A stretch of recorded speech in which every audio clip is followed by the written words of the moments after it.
We ready to go here? You're live, yes. That's cool. We're live. Whoa, we're already live.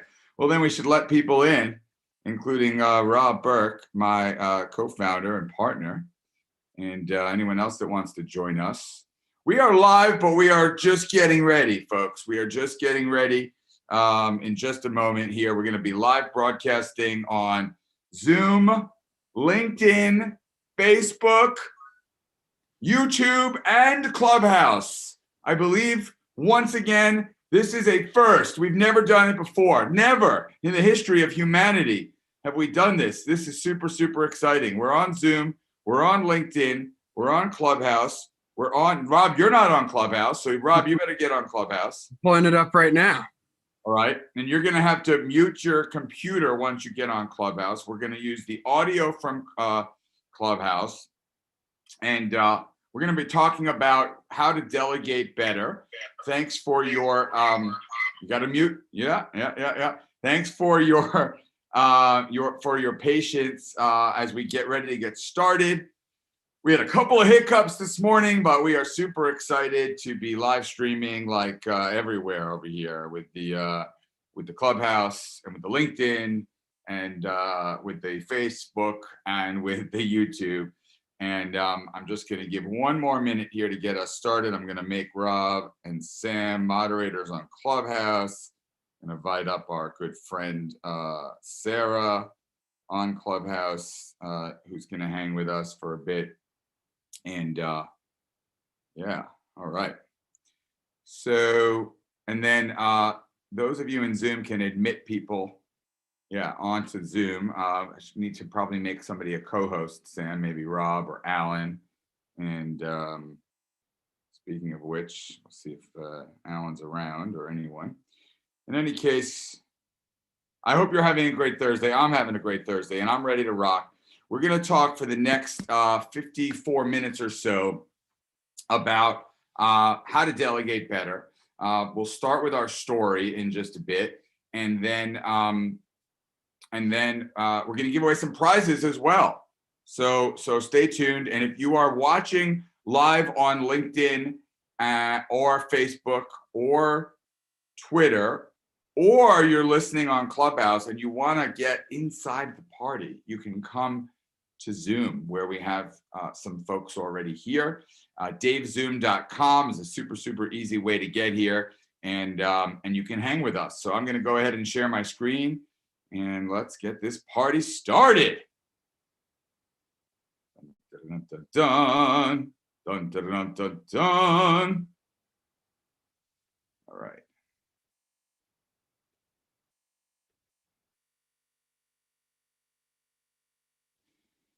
So 7 tools, tips, tricks for better delegation and management.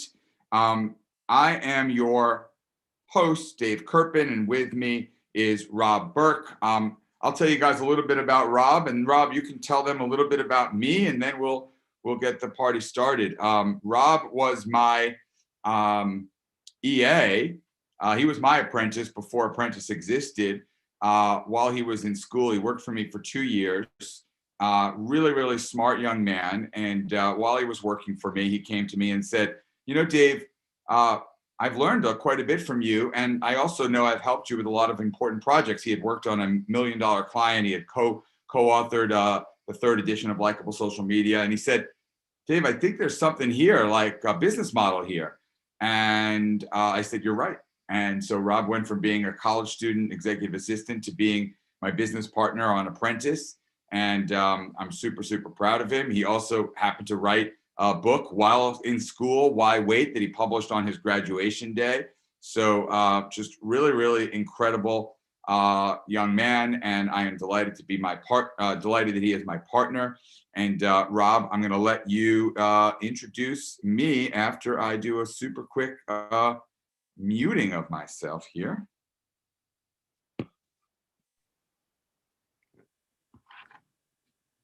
So let me unmute and unmute. Thank you, Dave. Appreciate the super warm intro.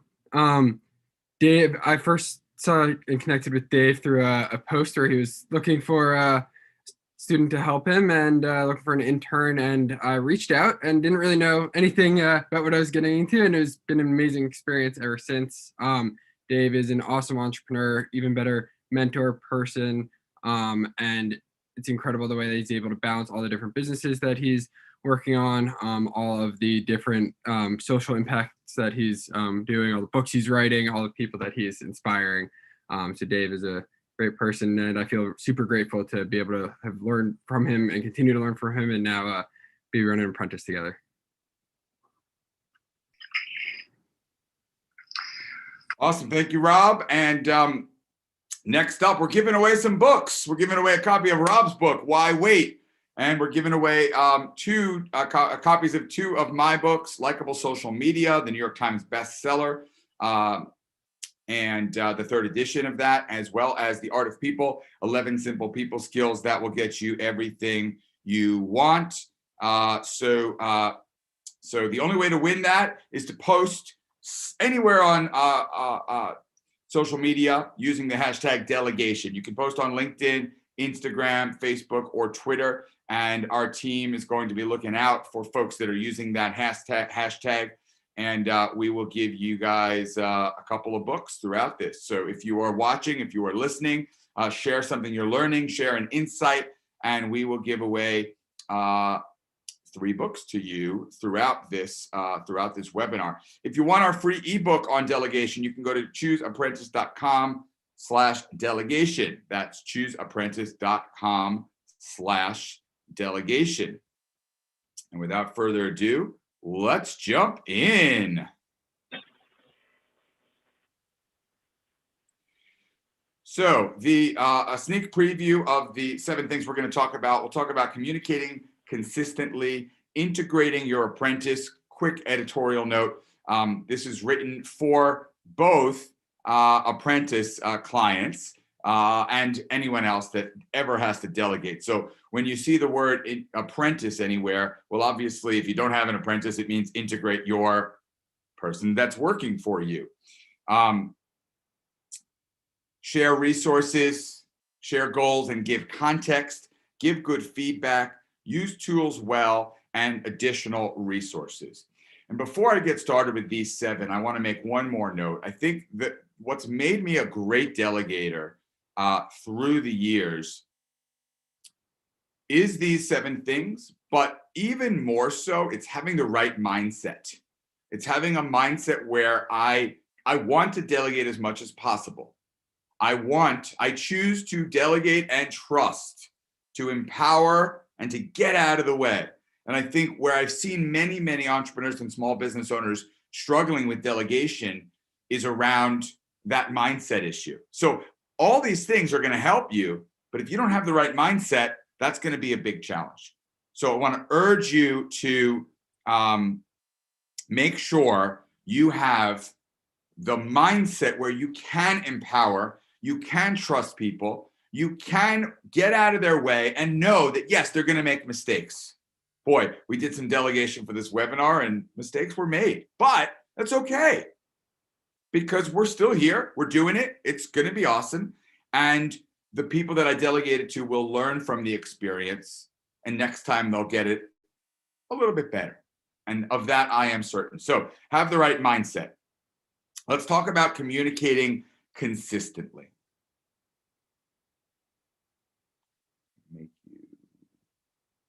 And to Sam, I think if you are a host, if you can make Rob or somebody a co-host so you can let people in that come into the Zoom here. So it's really important to establish a regular cadence and meeting cadence and communication cadence. Anyone that I delegate, I currently manage 3 companies. That's right. I am the CEO of 3 separate companies. The only way I can do it is by regular communication and cadence with the leaders at each of those companies. Doesn't have to be long. In fact, I hate long meetings. This is going to be the longest meeting I've had in a long time by, if we make it the full hour. But it should be consistent. I like 2 15 to 30-minute meetings per week. The first is usually on Monday or Tuesday to help establish the plan, the projects, the goals for the week. The second is a Thursday or Friday to review the progress, completed work. And of course, there can be more check-ins throughout, but having those regular meetings on the calendar is really, really important. Now, along the way, how do people want to be communicated with? Well, so much of this is personal, so it really depends on you and the person that you're delegating to. But mostly you, right? How do you like to be communicated with? How do you like to communicate with others? With some folks, I communicate with email. With most folks, I prefer Slack. And then with some, as I build a more intimate relationship, I might use texting. Check in early in the day to go over tasks and projects. Ask if they have any questions. Give feedback on their work so far. And at the end of the meeting, have them send an update with their progress. I love recaps. We'll talk about that in a little bit, but it's really nice to get recaps so that I know that work is being done. Communicate when setting deadlines. It's really, really important to give clear expectations. How can you delegate something to someone when they don't know when it's due? So give clear expectations. I expect this task to be done here. I expect this task to be halfway done here. And this way they have a roadmap to help get where you want them to go. What format should it be? Boy, I learned this the hard way early on in my career, telling people to put together stuff, and they put together stuff in a format that I did not need. So if I don't need a PowerPoint, don't make me a PowerPoint. But it's my fault if I'm not clear. So I'm super clear on the format that I expect the work to be done in at the front. For instance, a Word doc or a presentation, or better yet, just put it in the email, which is often what I end up doing. How long should it be? 1 paragraph, bullet points, 1 page, 5 pages, exactly what you expect. What's the expected turnaround time? Do I need this by tomorrow, end of the week, before Monday morning, etc. Keep track of all of the to-dos, and there's different ways to manage that, but it's really good to consolidate all notes and to-dos in one place. Some folks like Slack. I love Google Docs. There's lots of other software solutions, but it's good to do something versus just email back and forth. Emails can get very, very crowded and complicated. And make sure you rank your priorities by most to least urgent. So, and also importance, right? There's the famous quadrant of urgency versus importance. Think about what is urgent and important, what is urgent but less important, what is important but less urgent, and then what is neither urgent nor important. And obviously that fourth category is the stuff that you want to make sure that your apprentice or the person that you're delegating to deprioritizes the most. Okay, before I continue, Rob, feel free to jump in with any of your thoughts thus far. Rob was a longtime person that I delegated to, and now he gets to be, as my partner in Apprentice, somebody that delegates to others. So what would you like to add, Rob? Yeah, thank you, Dave. All great points. I think there are a couple different things. One, from the perspective of urgency and setting priorities, one of the things that I found to be really important is as things change and new projects come and there's certain things that become, the deadline moves up, communicating that when you're sharing what the task is, so that way the other priorities can kind of fall into place as well. And then I think from my perspective, as when I was your apprentice before Apprentice, and kind of the one who you were delegating to me. Another thing is always making sure that those key parts in terms of what's the turnaround time, what's the format, and those things, if those aren't clear, being able to kind of ask those questions. And one of the things that you taught me really early on was to say, hey, if something isn't clear, clarify it up front rather than waiting a week till the deliverables due and then not being sure what we're doing. So it's really important to always try to create a community and a culture where people feel empowered to ask questions and to clarify what the projects are, because over communicating at the start will really help when the project comes together, versus sometimes what ends up happening is it's last minute, then the added pressure of the deadlines and all of those things come into play. So it's all about being clear from the start.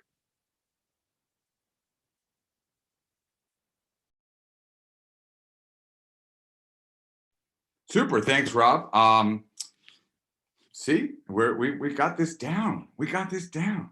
Okay, let's talk about setting the agenda. Really important to set the agenda, ideally ahead of time, to make use of those 15-minute, 30-minute check-ins, meetings. That when there's a clear agenda ahead of time, it helps you make sure that the meetings are as efficient as possible. Man, if you guys get one thing from this entire webinar, it's make meetings more efficient. I can't believe how inefficient most meetings are that I've ever seen or been a part of.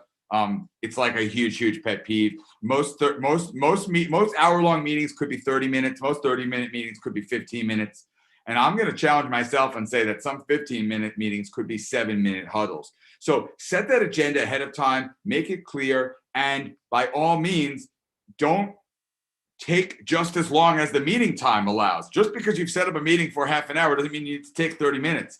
You know, you don't have to do the full 10 minutes of shooting the SHI, double hockey sticks in the beginning and then, take a ton of time at the end either. Keep the meetings efficient, set that agenda ahead of time. Think about what the action steps will be as early as the time that you set the agenda.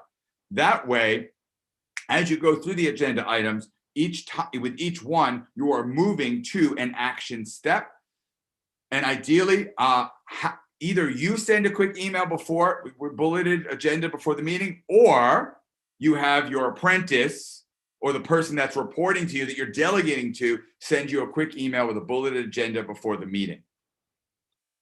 If that doesn't happen, start the meeting by putting your talking points in the Zoom chat, right? Or back in the day when we actually used to get together in person, and if that day ever comes again, make sure that the agenda is quickly circulated throughout the physical room. But have that agenda in the Zoom chat was what we always do. And then after the meeting, have your apprentice or the person that you're delegating to send you a recap. Boy, that was one of the things that made me fall in love with Rob platonically right away. He sent a recap after every single meeting, and that was really valuable. And actually, you can see now Rob, now that he delegates to an apprentice, Alan, a screenshot here of Alan's recap that he sends after the meeting, taking detailed notes during the meeting, and make sure the recap includes both a summary of what was discussed, what the next steps are, who's responsible for completing them. And, I often like to have the person bolded that's responsible for completing the next steps. Oh, I see some great friends joining us on Clubhouse as well. So I want to give a shout outs to Nara, Sarah, Will, and Sue. And we are live at davezoom.com. And if anyone has questions or wants to win copies of any of our books, Rob's Why Wait, My, The Art of People, or Likeable Social Media, all you need to do is share the hashtag delegation with one thing that you are learning along the way. And we've got our team from Apprentice looking for people that are sharing that hashtag. And guys, please text me a winner or two as we get. Please search Instagram and Twitter and LinkedIn and Facebook, and we're going to get some winners out to you in just a little bit. All right, what are the next deadlines and when will they be completed? You can see some might think this is uptight or whatnot, but I'm telling you, to have all of these action items and deadlines, it helps so much to move things forward and to make sure the ball doesn't get dropped. All right, before we move on to our second point, does anyone watching have questions or listening have questions about communicating effectively? I'm going to see if there are any hands on Clubhouse or or mic flashes on Clubhouse. And then if the Apprentice team can see if there are any questions on LinkedIn or YouTube or Facebook, that would be great. And feel free to send me those questions if you have any.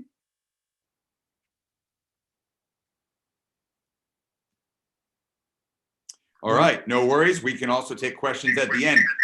Let's talk about, Rob, did you have a question? I just wanted to add quickly about with recaps. A huge thing with recaps is also just having them sent right after the meeting, so that way everyone can move as quickly as possible on it. And especially as there's so many different projects going on, just getting in that routine and habit is really helpful.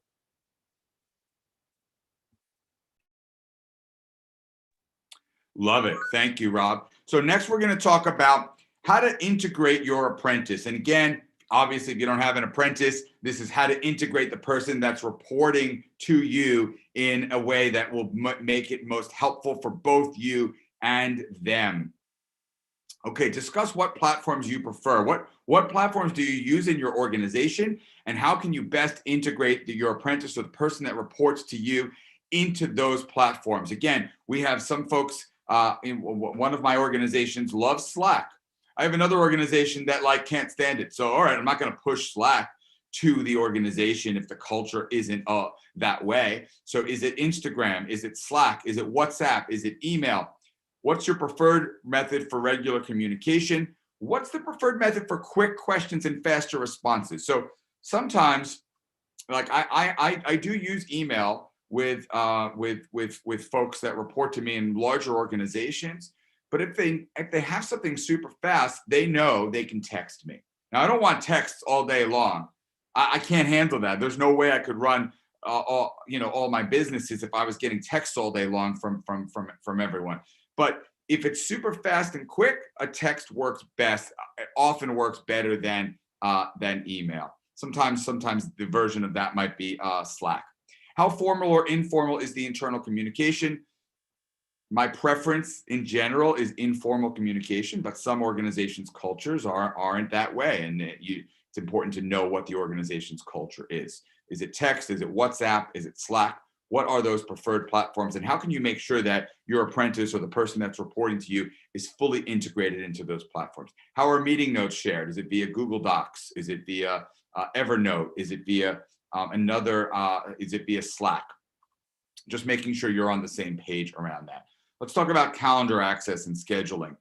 It's really important to give your apprentice or your assistant access to your calendar, whether it's Google Calendar or calendar.com. I want to give those guys a shout out because I'm friends with the team there, or Calendly, who I am also friends with those folks. Making sure that you give your apprentice access to see your calendar, to edit your calendar, to use your calendar.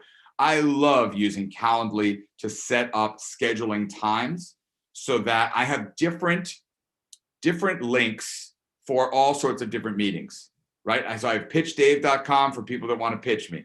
I have scheduledave.com for my office hours. And then I have a top secret chat link that I'm not going to share on this webinar for people to schedule faster meetings with me. Having a virtual open door policy can help your apprentice feel valued as a team member. So make sure that they know they can come to you anytime. And whether you have an apprentice or somebody else, making sure that they put their schedule on your calendar too, so that you know when they're not available. This is the more that you do this, as you can see, this comes down to lots of great communication. The more that you can do this, the more there's mutual understanding about what the expectations are. So I am a hard driving boss. Rob can testify to that. But if Rob would put on, years ago when he worked for me, would put on his on my calendar when he had finals or when he had classes or when he had a big project due, I left him alone. Rob, can I put you on the spot? Is how important is putting your schedule on your boss's calendar? Yeah, absolutely. It's super important because that way, when things do come up, Dave, you already knew what was going on. You already knew that I was unavailable. For example, if I was in the middle of a 3-hour final exam, and I didn't put it on your calendar and you sent me something, you're like, well, why isn't Rob responding? What's going on here? But by over communicating, by putting it on the calendar, it's already there. It definitely really helps in terms of that. Another piece there is also just making sure that everyone's always on the same page, and calendars are a huge way to help with that. And it doesn't have to be super detailed about necessarily what every single thing I'm doing. What I would do on my calendar is more say, I'm in class for this block of time, or this is what's going on. So that way Dave knew at a high level of when I'm available and when I wasn't. Awesome. Thanks, Rob. If you're just joining us, we are live, I believe for the first time ever, on Zoom, on LinkedIn, on YouTube, on Facebook, and on Clubhouse. I want to thank the moderators that are helping us host the room on Clubhouse. If you're not on Clubhouse, what the heck are you waiting for? You got to join Clubhouse. It's the place to be. If you're listening or watching from anywhere, I want to encourage you to use the hashtag delegation. I can't believe no one's using it. I'm very upset by this, and I want to give away some books. So I'm going to extend the offer. Anyone that comments on the LinkedIn stream or the YouTube stream or the Facebook stream is eligible to win a copy of Rob's book, Why Wait, my books, The Art of People, or my book, Likeable Social Media. But let's plow ahead with more content for you all. Let's talk about assigning a range of tasks. So mentioned this earlier, the urgency versus importance quadrants. Some tasks are urgent and need to be done consistently and regularly. Some are evergreen or anytime tasks that you can have them do when you're away or when they're less busy. So I always have stuff for my apprentices to do when they run out of stuff to do. Okay, work on social media, work on changing, taking some of my content and dividing it up into 100 different pieces. Work on responding to people that are talking about me and thanking them. There's always tasks, evergreen tasks that they can do when things get quiet. Blog writing, content creation, research, data analysis, special projects. I love to assign an early assignment that helps to demonstrate my core values and principles. It helps them to quickly learn what I stand for and perhaps what I don't stand for. Let's talk about sharing resources. My goal when I bring on a new apprentice or a new employee is to help them quickly understand me and what I'm all about. One way to do that quickly and efficiently is for me to share resources.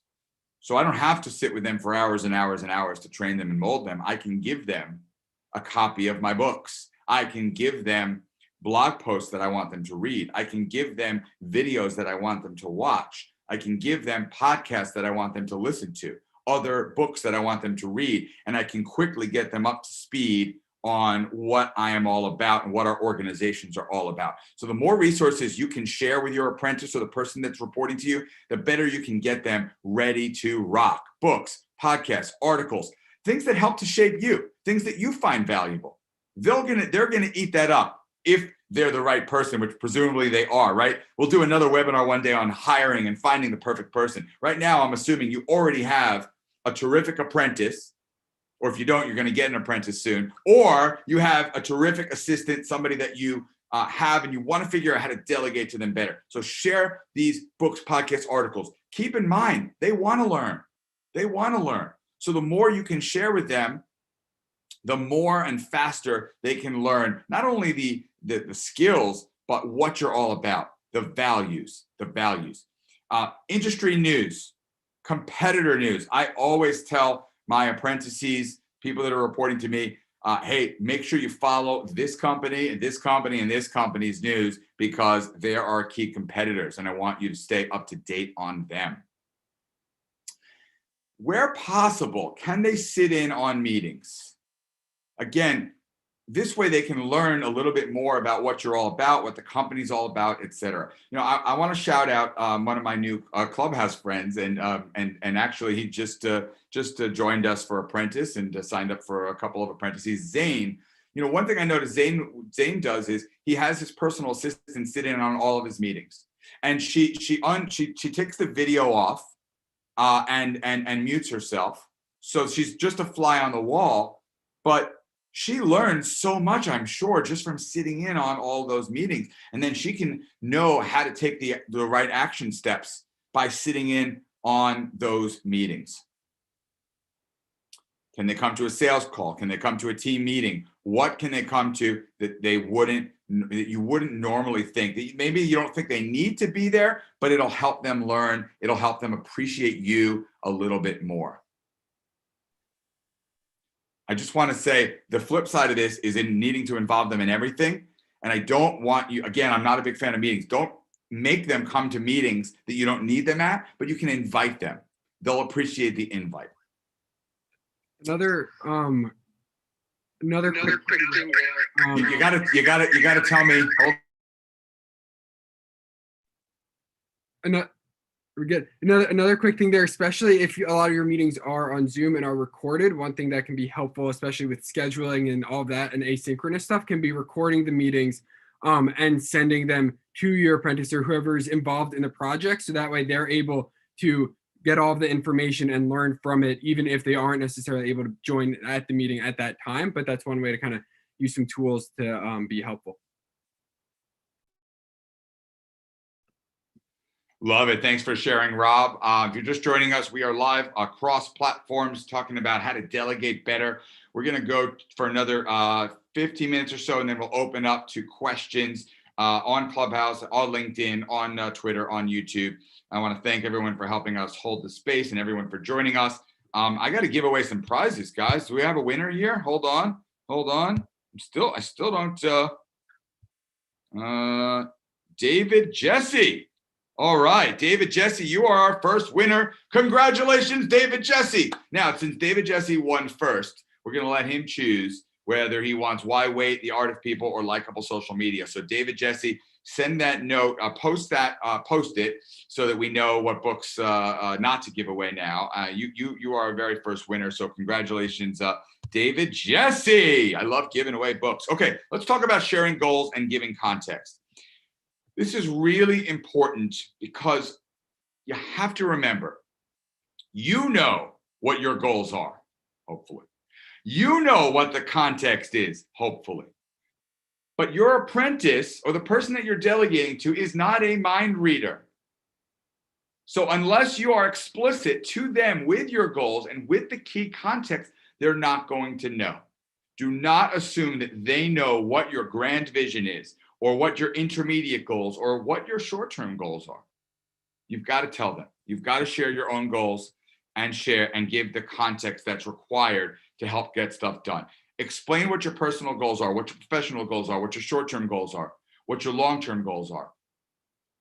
The better you do that, the more your apprentice or the person that you're delegating to is going to help you reach them. I love sharing my goals. I share my goals with anyone that will listen. Look at this. I have Dave's OKRs, my objectives and key results across all my companies. I'm holding up a poster for those of you that are listening in orange. It's hard to see with the virtual background. Hold on. Yeah. But anyway, I have all these goals and I'll share this with anyone that wants. Heck, I'm going to share this. I'm going to share this publicly today. It's a Google Doc. I'm going to post it publicly after this message and share out my goals. By discussing the big picture, the importance of all the small steps become that much clearer. And by the way, ask what their goals are. What are your apprentices' goals? What are your assistants' goals? How can you help them get there? It's not just about you. It's about them. And if you can help them reach their goals, they're going to want to help you reach your goals that much more. So I always ask my apprentices, the people, my reports, my employees, what their personal and professional goals are, short-term, medium-term, and long-term. And how can I help you get there? That alone is really, really valuable in helping build relationships. Because I'll tell you, a lot of bosses don't ask. A lot of bosses don't care. But if you can be the one that cares, that genuinely cares about your apprentice or the person that's reporting to you. Sorry, I keep saying that, but I don't want to sound too salesy to keep saying apprentice. If you can ask the person that reports to you what their goals are and how can I help you get there, they are going to be that much more willing to run through a wall for you, to do anything for you.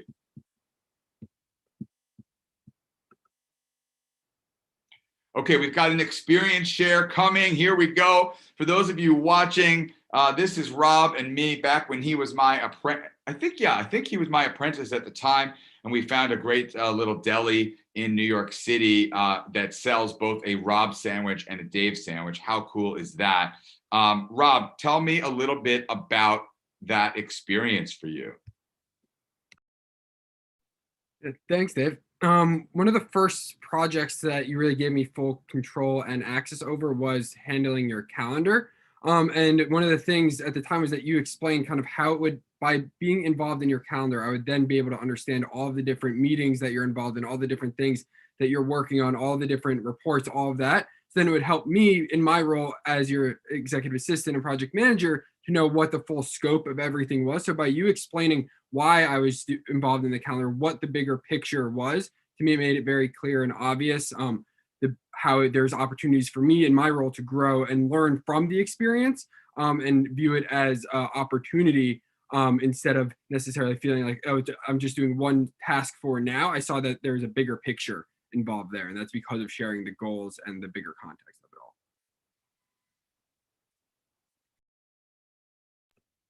all. Awesome. Thank you for sharing, partner. Let's talk about giving good feedback. Really important part of delegating is giving good feedback. It's important to be direct. Boy, a lot of people I think are afraid to be direct, and they end up sitting on feedback and not giving it, and that doesn't help anyone. It doesn't help anyone if you think you're going to be mean, and you don't tell your apprentice or the person that's reporting to you like the honest truth. It's not helping. It's not helping. So give direct feedback after the task to help them quickly improve, and explain the why behind it. Don't when you're reviewing their work, don't just make the changes. Explain why you're making the changes so that next time you won't need to make those changes. I am a very, very big fan of the praise sandwich that Carnegie initially invented. Always start with positives. Something that you like about the person, who they are, as well as the job that they are doing. Hopefully you can do the latter. You can always do the former. Continue with the negative feedback, but what I like to do when I share feedback is I share it as an experience share. You know, when I was first starting out in sales, sometimes I did too much talking and not enough listening. Well, boy, when I've said that to a salesperson, they know, oh, I guess I was doing too much talking, wasn't I? And that's so much better than me saying, hey, you were doing too much talking.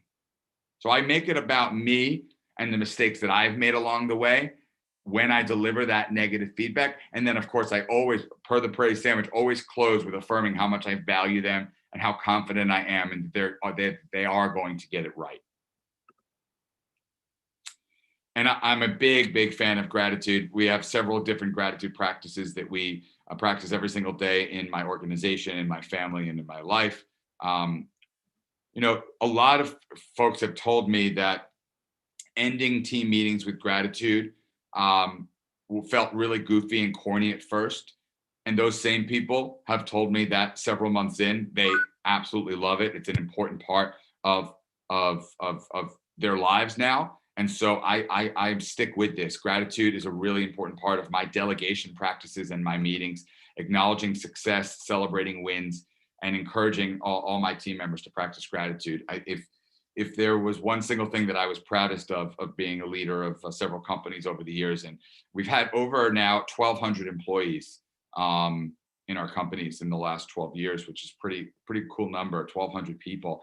And what I'm very most proudest of, I think, is bringing gratitude to people in their lives and helping them practice gratitude way beyond our organizations. Okay, zipping forward, and I'm looking for another prize winner, Alan. So if you're on social media, make sure you use the hashtag delegation if you're watching live. If you are commenting, you are also eligible to win a book. I'm going to choose another winner in just a moment. Alan, I need to know, please, what book David Jesse chose so that I can choose another winner. Let's talk about tools. Oh my goodness, so many tools on here.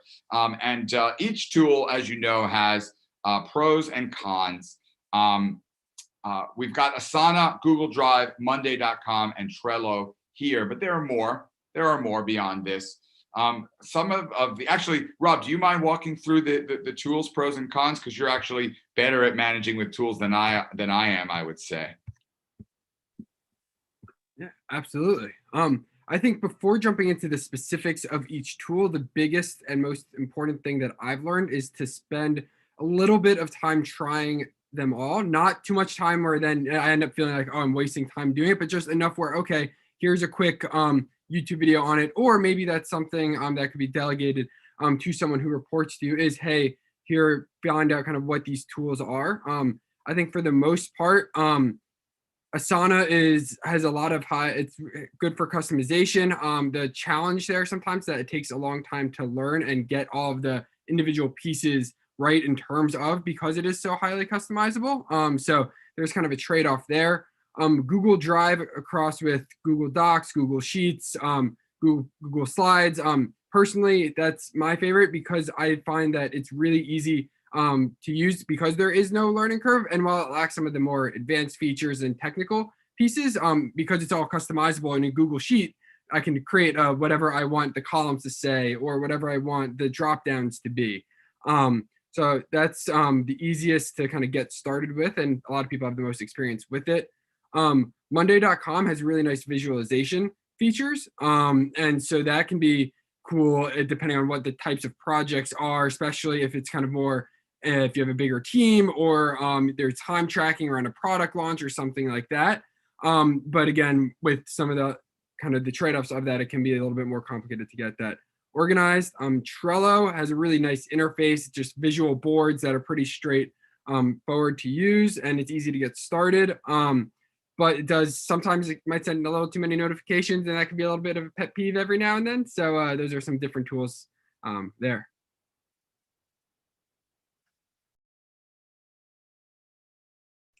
Awesome. Thank you, Rob, for going over the tools. A tool is only as good as how you use it as well. I've known so many folks to use to sign up for one of these companies and then not use it or not use it well. So just make sure that if you're going to commit to a tool like an Asana or a Monday or a Trello, that you're going to actually use it and follow through with it. These are some great tools, and there are more as well for delegation. Let's talk about a few additional resources. Then we're going to give away, then we're going to take questions from anyone that is watching or listening on Clubhouse, on YouTube, on Facebook, on LinkedIn, so many places, or right here on Zoom, davezoom.com, baby. And I have our second winner. It is Nancy Ross. Congratulations, Nancy Ross. You have won. Well, I guess we'll give them all a choice. Your choice, Why Wait by Rob Burke. Or The Art of People, 11 Simple People Skills That Will Get You Everything You Want, or Likeable Social Media. Nancy Ross, you are our second winner, joining David Jesse in the winners category. And I'll tell you what, we're going to choose one more winner in a little while, and we're going to give that winner all 3 books. So you get Why Wait, you get Art of People, and you get Likeable Social Media. The grand prize coming up in just a few minutes. Here are some additional resources for those of you that are on the webinar. Those are clickable links for you. Some great articles. And for anyone that signs up for the webinar as well, we'll make sure that we send this deck out to you afterwards. So if you didn't sign up for this ahead of time, make sure you sign up at chooseapprentice.com/delegation. And we'll make sure, is it delegation or delegate? Is it delegation, Rob? Can you just give me a thumbs up? All right, awesome. Yeah, chooseapprentice.com/delegation. And we'll send you all of these articles for you to consider. I want to thank everyone for watching or listening today. This has been fun talking about delegation. We're going to take your questions in just a moment, but first, a quick offer from your sponsors today. Apprentice is a platform that Rob and I started a little less than 2 years ago now, connecting entrepreneurs and business leaders with great college students, the best college students, to tackle all their business needs in marketing, biz dev, data and analytics, and project management. We've had hundreds already of apprentices, and it's been an amazing experience connecting them with some terrific entrepreneurs. So if you want to learn more, you go to scheduleapprentice.com. If you mention that you came there through this webinar, we will completely waive the training and setup fee, which is it $1,000 value or $2,000? I think it's a $2,000 value because the training and setup is normally actually $1,999. So it's actually a $2,000 discount there. That's scheduleapprentice.com. Okay, I mentioned the book giveaway, but let's take some questions. If what we can do, if you can post the questions in the chat, Alan or Christina, who are our apprentices. You guys can post the questions from social media in our text chat, and anyone watching on Zoom can post the questions in the Zoom chat. And anyone that is listening on Clubhouse can either flash your mic or raise your hand if you're not on the stage to ask a question. Okay, I see a question from Paulette. So Paulette, what is your question about delegation? Hi, Dave. Thank you so much for having this space. I'm here working and listening to your delegation, and I just got done with my staff meeting with my team. I work in higher education. So one of the things I always think about is our staff meetings, right? Like this morning, I didn't have time to prepare our agenda. That was the first time in a long time. And I've thought about before kind of maybe rotating with my team, saying, hey, you do this staff meeting, you lead the staff meeting this time, and then you lead the staff meeting this time. But then I wasn't sure as a supervisor if that was something that I was supposed to kind of just hold on to, or is it something that would be actually beneficial to me delegating it to my team, kind of on a daily basis. So just want to get your thoughts on that. This is Paulette, and I'm done speaking. Thanks, Paulette. When in doubt, delegate. That's my thought. There are three things that I do as a CEO. I set the vision and strategy for my companies. I make sure I have the right people in the right seats, and I make sure there's enough money in the bank to make payroll. That's it. And I try to delegate everything else. Now I'm doing this webinar right now, but the truth is I really, really enjoy it. So that's why I'm doing it versus having delegated it to somebody else. I delegate pretty much everything. I really believe, except those key three things that I mentioned earlier, I really believe in the importance of doing that. So hopefully that is helpful. I'm going to go now to social media and to a question off of LinkedIn. What are the best practices in hiring an apprentice or assistant? Well, there are a lot of best practices, so I can't get into too much right now. And hiring is a whole other thing. But what I would say is, I ask really good questions. I look for coachability. I look for people that are coachable. That's the most important criteria I look for in any apprentice that I hire. Can they learn from their mistakes? Can they learn and grow? Are they open to feedback? And if they are, and of course, if they're smart and driven, which are two other things that I look for. And I also look for good writers always, because good writers are good communicators and good thinkers. So those are the things that I look for most in best practices. Another question from social media from Kevin. How do you know when to delegate and when to keep a task closer to your chest, so to speak? Again, when in doubt, I delegate. And if I can't delegate, I ask myself, why can't I delegate this? What's blocking me? Why have I not found the right person that I trust for this? Have I not found the right person that has the right skill set? See, the biggest difference, and I said this at the very beginning, this is really important. The biggest difference between small business owners and entrepreneurs is that small business owners do the work and entrepreneurs delegate. They hire, they delegate, they build. So I know that there's a lot of people out here listening and watching right now that think, well, what if I'm the best person to do the job? I can't delegate this. What if it's really an important task? I can't delegate this. What if it's like a make or break thing? I can't delegate this. I'm going to challenge you.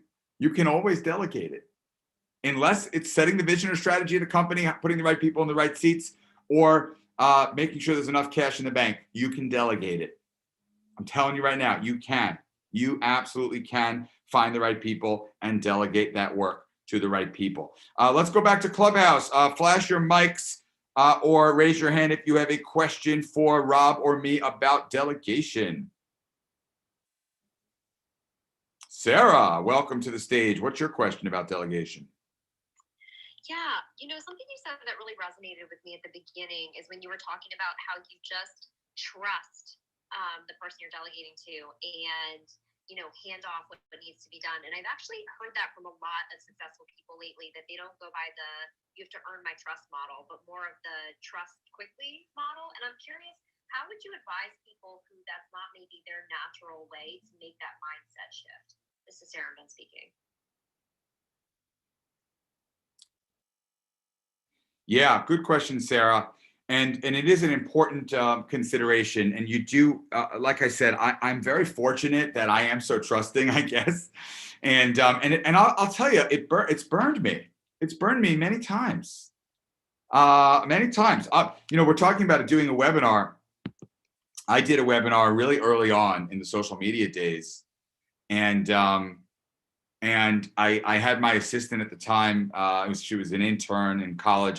Names will not be mentioned. to protect the guilty, but I was doing a webinar on social media. It was very early on in our first company, and it was her job to kind of set everything up, and she did not charge my laptop. And I'm halfway through this webinar, and by the way, we were trending on this is how early it was. We were trending on Twitter with our webinar because we had about 600 people in the audience, and it was super early. We were trending on Twitter, and my computer died in the middle of the webinar. I was so mortified. I was so mortified. I was so embarrassed. By the time I got the webinar back up and running, it was like 5 minutes later. I had lost, 2/3 of the crowd. I had a beer in my hand because I was so upset. And I'll tell you, I didn't fire that person. And she never, ever, ever made a mistake like that again. That's for sure. So in general, I trust, even when I get burned. Obviously, eventually, if the same person burns me multiple times, they can't work for me anymore. But I think that in my experience, I ask myself this question: would I rather trust and sometimes get burned, but know that eventually people are going to get it right and I'm going to be able to build companies way bigger than me, or not trust and be stuck thinking small and with me doing all the work and not being able to build a company bigger than me? And for me, I want to build something bigger than me always. And ultimately, it comes down to this: if you are unable to trust others to delegate, you will not be able to build a big company. Okay, that's fine for some. So if you're cool to be a solo entrepreneur, that's totally fine. But if you want to build something bigger, you are absolutely going to have to force yourself to trust, knowing that you might get burned. By the way, it's the same thing with relationships, right? Some of us, when I was a kid, when I was young, I was super afraid of getting rejected by a girl, and so I didn't ask anyone out. And then eventually, I was like, this doesn't work. I can't get a girlfriend if I can't ask somebody out, so I'm going to have to just go for it. And I did, and I met the love of my life, and it worked out very, very well. Thank goodness. But if I hadn't trusted that, if I hadn't gone for it, I wouldn't have had a shot. Okay, we are just about ready to give away our grand prize. All 3 copies of the books here from Rob and me: Why Wait, The Art of People, Likeable Social Media. Do I have any more slides here? I think I do. Well, we have that's the final slide. So I guess I'll put up the offer slide again. Hold on. Let me put up the offer. Remind you guys what we're trying to do here. We're giving away a completely waiving the training and setup fee for Apprentice. If you want one of the top 5% of college students in the country to help you work on your business in marketing, biz dev, data and analytics, or project management, go to scheduleapprentice.com, sign up for a free demo. And if you mention the code webinar, we will completely waive the training and setup fee. Last chance for questions. From Clubhouse, you can raise your hand or flash your mics. From social media, you can post your question, and my team from Apprentice will send it over and text it to me. Virgilia, I see you have a question. What is your question? Thank you so much, Dave. I'm sorry I'm in an area where you might not be able to hear me clearly, but I'm dying to ask you this question. When you delegate, what type of qualities are you looking for in the person that you delegate for a specific task? Do you have certain dynamics about it, or do you go by personality, by their ability, by their proof of concept in the past? I'm really curious about that. Thank you so much. Sure. Well, I mentioned this a bit earlier. For me, the most important things are drive, intelligence, and coachability. Depending on the task, of course, I will look at specific skills. Writing is often important, but if it's coding, then I might not need them to be great writers, but I need them to be great coders. So skills, of course, plays a role. But personality-wise, I look for intelligence, drive, and coachability. I saw Jude also flashed her mic. Jude, what is your question about delegation?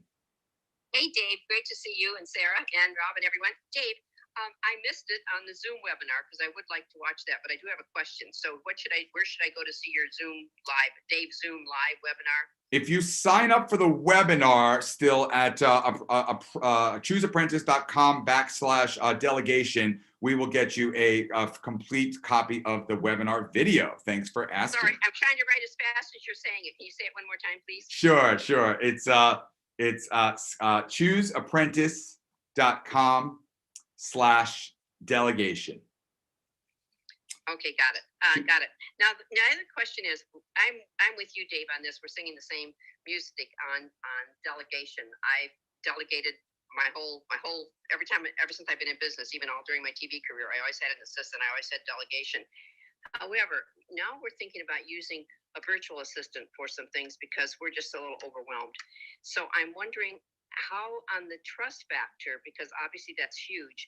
But if you're giving people access to your passcodes and people with whom you haven't worked or not referred to you, have you worked with VAs and delegating with a VA?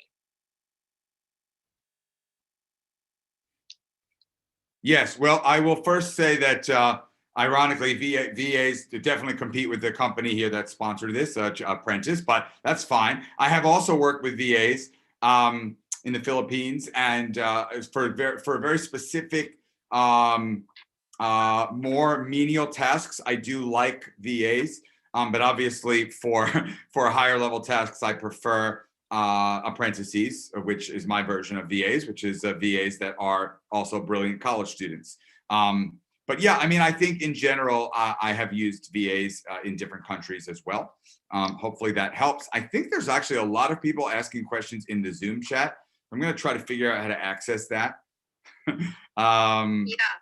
Well, and I wasn't even thinking so much out of the country. I'm just thinking if usually someone I know in person, you know, or someone's referred someone to me or someone who's wanted to work with us.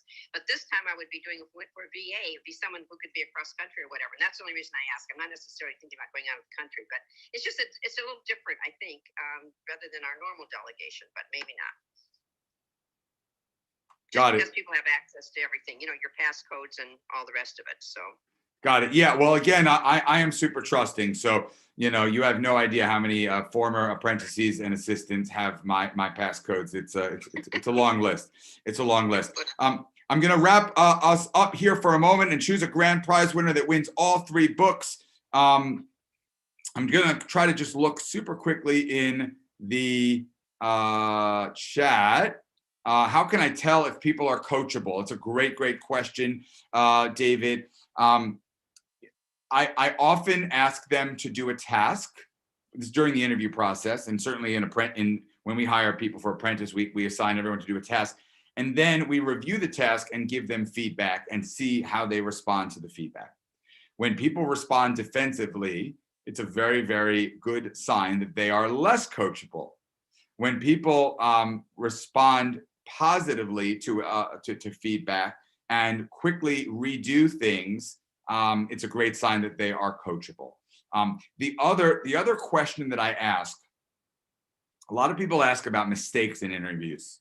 A lot of people ask about strengths and weaknesses in interviews, but we all know that's sort of BS because everyone has a planned answer for their weakness. My weakness is I work too hard. Yeah, okay. So what I ask in all my interviews is, what's the biggest mistake of your career and what did you learn from it? What's the biggest mistake in your career and what did you learn from it? And that helps me understand coachability because it's going to help them. First of all, it's going to help me understand their honesty, their vulnerability. I am shocked with how many people have literally been stumped by that question. They'd be like, I've never made a serious mistake. I'm like, are you out of your mind? I make mistakes every day. Like, what? Why? How dare you say that? But when they talk about the mistakes and they talk about what they learned from those mistakes, that helps me understand how coachable they are, how able to improve they are. That's probably the most important question that I ask on an interview. I'm trying to get through as many questions as I can. If I missed your questions, I want to say that I will try to go back. Rob and I will both go back and answer your questions. But we are out of time for today, so I want to thank everyone again for joining us. I want to thank the folks on Clubhouse that helped us hold the room, Sam and Nara and Sarah and Paulette and Mariana and Virgilia and Brad and Jude and Nune and Marvin and Lori and Paulina. So grateful for you guys. I want to thank the Apprentice team, of course, my partner Rob, but also Christina and Alan and Sam for helping us behind the scenes make this happen across so many different platforms. And let me tell you something, hosting a webinar on Zoom, Clubhouse, LinkedIn, Facebook, and YouTube is no small feat. It is no small feat, but you guys did it. And I'm super grateful for all of you. And last but not least, I'm grateful for everyone that is watching or listening. You guys rule. I am so appreciative of you. I hope I get to run into you either on Clubhouse or maybe you'll become a client of Apprentice. ChooseApprentice.com. Use your code word webinar for a $2,000 off the entire sign up and training fee. And our grand prize winner, who is going home with 1, 2, 3 books, is Kim Crook. Kim Crook, congratulations, Kim.